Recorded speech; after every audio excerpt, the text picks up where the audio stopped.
Welcome back to the Beast Game Podcast. This is going to be part 2 of Star Trek Discovery.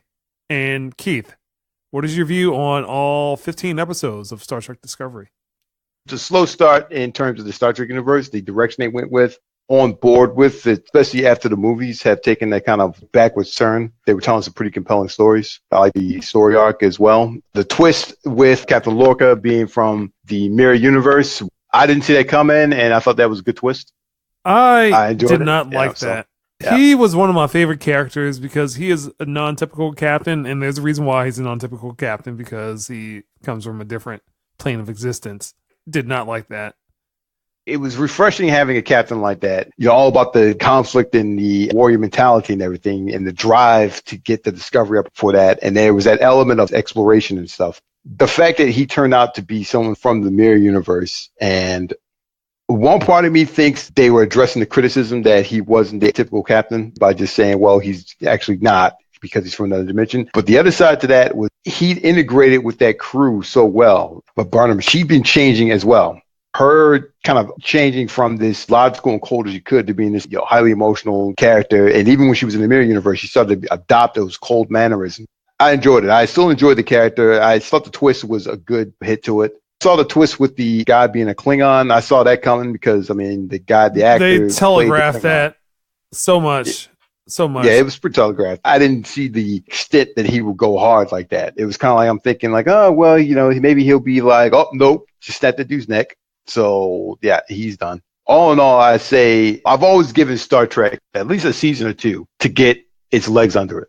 Because the first season of all the Star Trek series have always sucked. Trying to feel themselves out, trying to find itself, trying to find what niche it fits. Next Generation took 2 seasons.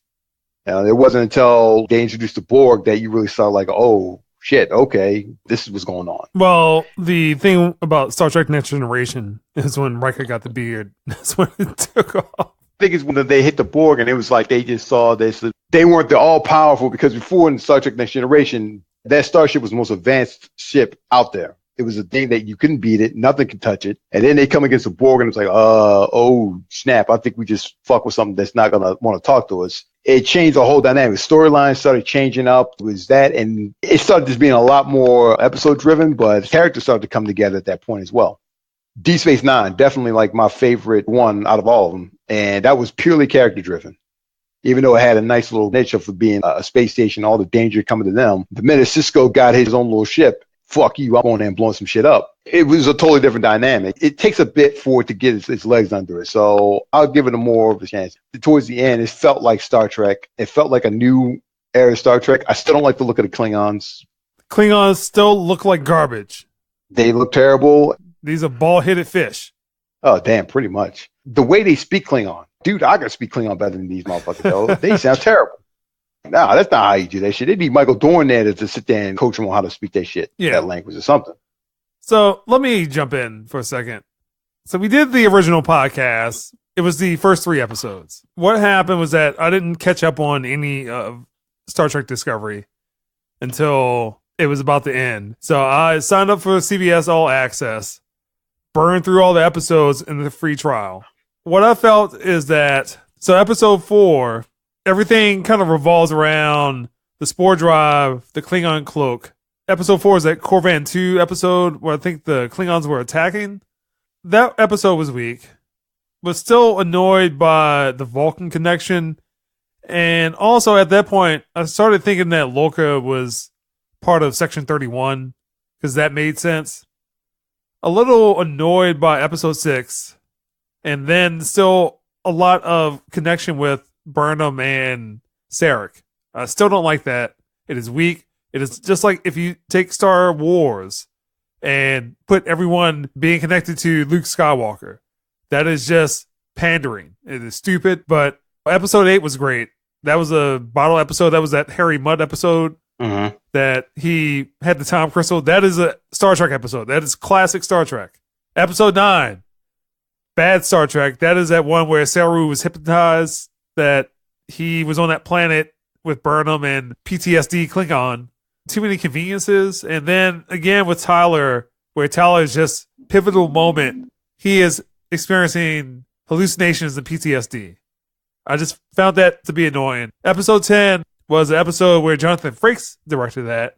And I thought it was going to be better than what it was because he's a good director, at least for Star Trek. And that episode was a little bland. That also reminded me of a Star Trek original series where Kirk got transported to the mirror universe and he and Spock had issues. There's too many conveniences in the show. Points where the ship can't detect life signs, can't detect phaser fire. I'm not sure why. The Tyler PTSD kept going on and on. And the last couple episodes were really telegraphed. As Keith mentioned, Lorca from a different universe, and his Lorca died. He assumes that Lorca's position as captain. He is doing a whole bunch of things to make it back to his universe to take over. So this whole thing with Burnham, the whole connection with her is that his universe, she was important.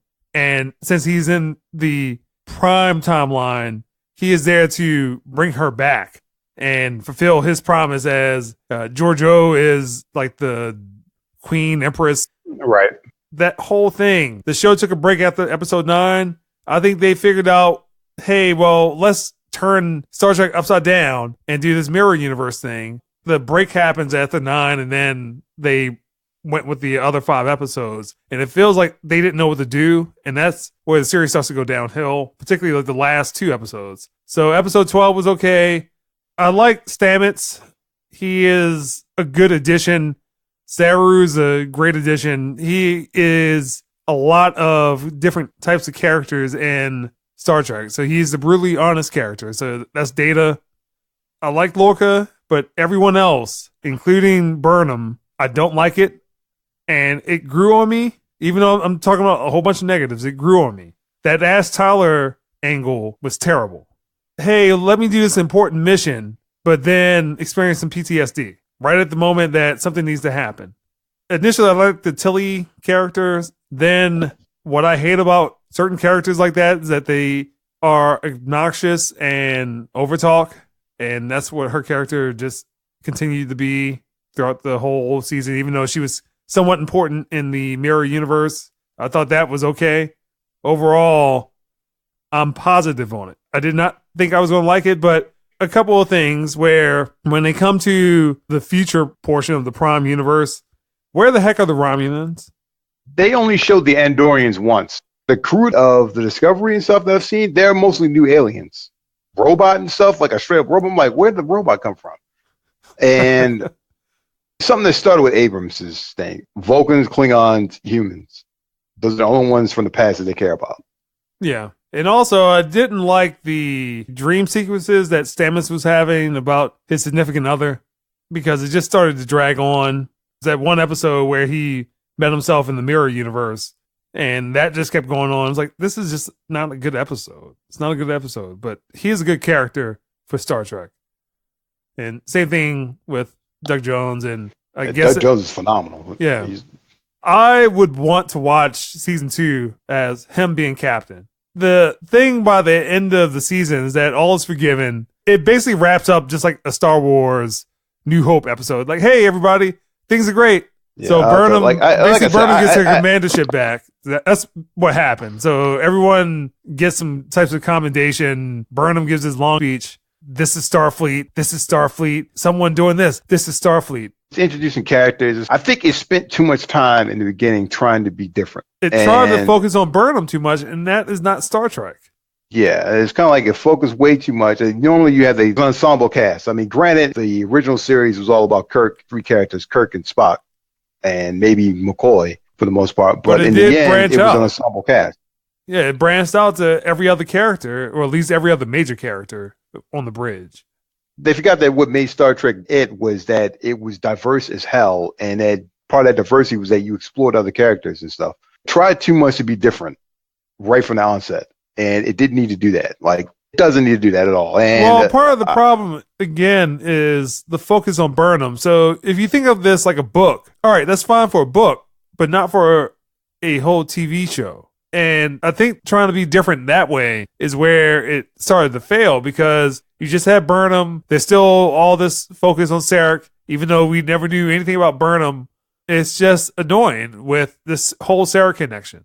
You really don't like the Sarek connection. I don't. I actually like the actor who played Sarek. It was James Frayne. I'm not saying that he's terrible. I'm just talking about the connection with Burnham. Part of the problem with her character is that her character is so muted sometimes, because if we make her bland, she grew up Vulcan, even though she's human, it makes the writing and the acting stunted because her character can't necessarily emote, and then she's the first mutineer in Star Trek history. By the end of the show, she gets the commandership back, so all is forgiven.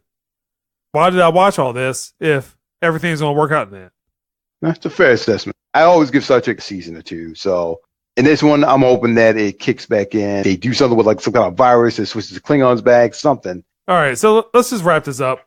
So, Keith, what score would you give all 15 episodes of Star Trek Discovery? A 6. Not the best. And like I said, normally I wouldn't even rate a Star Trek season in that, but I'm hopeful that the next season will be good. But I'll give it a firm 6. Unfortunately, the downside is that I didn't feel super compelled to watch every episode. I think 6 is fair enough for this. I was going to go 5.5. I really like that twist with the mirror universe. I think that's pandering, but I'm 5.5. When I first started watching the show, I thought everything about it was the worst thing that could ever happen to Star Trek. Then it grew on me, and there were some high points. The point that I guess it would have broke the season break. That episode 8, where it's Harry Mudd, he just comes back. That is a wacky, straightforward episode. That is a bottle episode. And then episode 9 happens where, again, Saru is on that planet, and he's convinced that he needs to stay there for the rest of his life. That episode needed not to exist.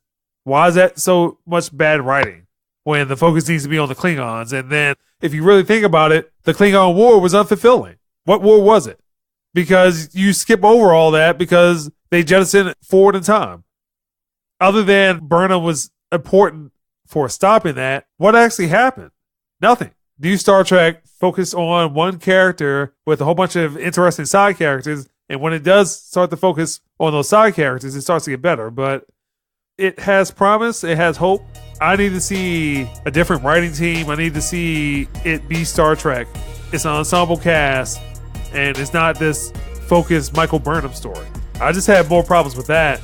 Paul Stamets is good. Saru is good. Lorca was great. Burnham grew on me, but 5.5. That's BCA Podcast.